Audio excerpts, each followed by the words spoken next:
WWDC 2023 just finished, and there's a lot to unpack. So let's dive right in. Let's start with the Mac. Apple finally finished the transition to Apple Silicon by introducing the Mac Pro with M2 Ultra. This is the first Apple Silicon device to offer PCIe expansion, and that's very exciting to me because as awesome as the M2 SoC is, it does have limits in its graphics performance, so I really hope we're going to be able to use external GPUs. Apple also refreshed the Mac Studio with M2 Pro and M2 Ultra CPUs, and gave us a new size of MacBook Air, being a 15-inch version. Because of the new size, Apple also discounted the 13-inch MacBook Air with M2 by $100, and it now starts at $1099. Now let's talk about iOS. In iOS 17, there's a new personalized phone screen feature that allows you to set a photo and name with a customizable font for anyone who calls you. Live voicemail allows you to see what someone's saying in their voicemail as they say it. There are some new messages features, being swipe to reply, this new trippy app drawer for iMessage apps, a new way to share locations, transcribed audio messages, improvements to stickers, meaning you can create stickers out of image subjects and use them whenever emojis are available. FaceTime now allows you to leave a FaceTime voicemail of sorts.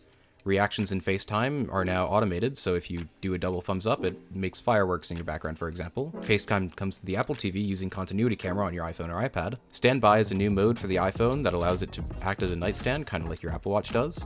Interactive widgets are cool. AirDrop gets overhauled, so now you can just tap two phones together and it'll work. And even if someone steps away, AirDrop will continue over the internet. Journaling is a new feature in iOS. The keyboard and autocorrect get some serious improvements, with a language model similar to GPT powering autocorrect. And it's here where we get my favorite clip of the event. Back to it. And in those moments where you just want to type a ducking word, iPadOS inherits all of these features, along with the fact that you can now add widgets and customize your lock screen on iPadOS. Health comes to iPadOS. PDFs and notes get an overhaul. And Freeform gets an update, including shape recognition. Stage Manager is also getting some new updates, making multitasking easier. Now let's move to macOS. macOS Sonoma introduces new screensavers, the ability to add widgets on the desktop, so similar to how Windows Vista and Dashboard on older macOS versions worked. iPhone widgets can be accessed on macOS. Video conferencing has gotten a big upgrade with FaceTime, allowing you to have several different presentation modes. Safari and Passwords have gotten some updates. Web apps come to your dock, meaning that you can use websites as web apps and add them to your dock and macOS apps folder. All the same messages and sticker improvements come, same with the PDF improvements from iPad, and the keyboard and autocorrect solutions. Gaming was a big feature actually.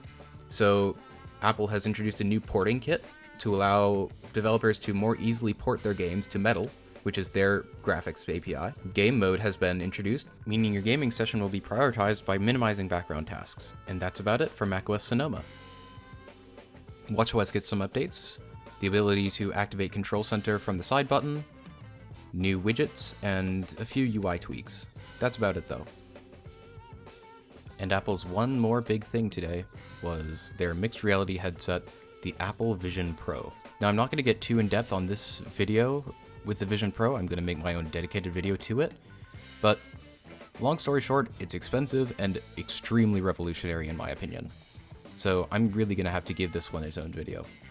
Long story short, it's $3,499, will be coming out next year, and allows side-by-side use with your Mac, iPhone, and use independently.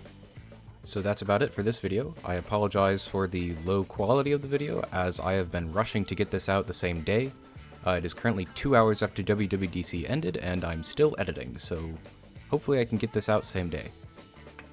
Thank you so much, get subscribed, have a great day, and stay tuned for the Apple Vision Pro video.